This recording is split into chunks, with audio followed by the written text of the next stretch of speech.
If you ever lived in the UK, you probably already paid reparations in your lifetime. But not reparations to the descendants of enslaved people, reparations to the families of slave owners. Now this story is one of the most shocking things I've found out since I started making TikToks. So in 2018, the UK Treasury's Twitter account put out a post that said surprising #Friday fact. And what exactly was this surprising fact? The tweet told UK citizens that millions of you helped end the slave trade through your taxes.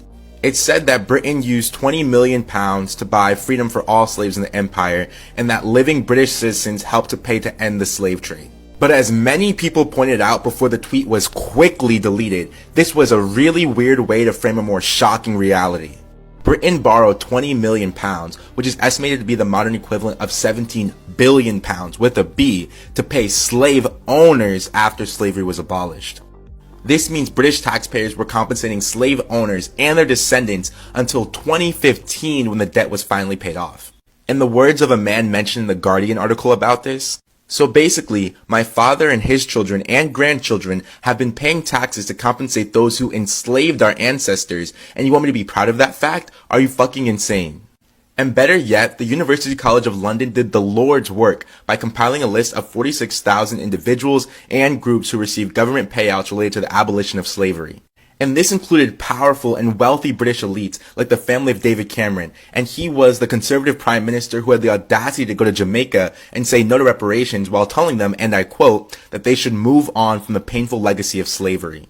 But the list also included everyday middle to upper middle class British families, who some of whom I assume are the type of people to sit around the dinner table and scoff at the idea of giving black people reparations because no one today was enslaved.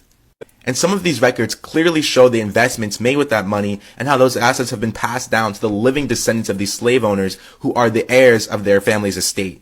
And I've been doing this type of work for a long time, and I know white supremacist logic is full of hypocrisy, but something about this fact was just almost too much for me. Like the type of reactions that I got for suggesting that black descendants of slavery get reparations, even though it's our families who suffered and did all the work. Meanwhile, people were paying white slave owners reparations until 2015 just felt so bizarre and almost unreal. And apparently I'm not the only one who felt this way, because USA Today had to do a fact check of the situation. And what was their verdict? That it was 100% true. And this is something we only know because of a slip up on Twitter. Who knows what else is out there to uncover? I guess it's going to be a long year. Once again, I'll gauge interest for a part 5 in the comments, so let me know if you want that, and until then, follow for more.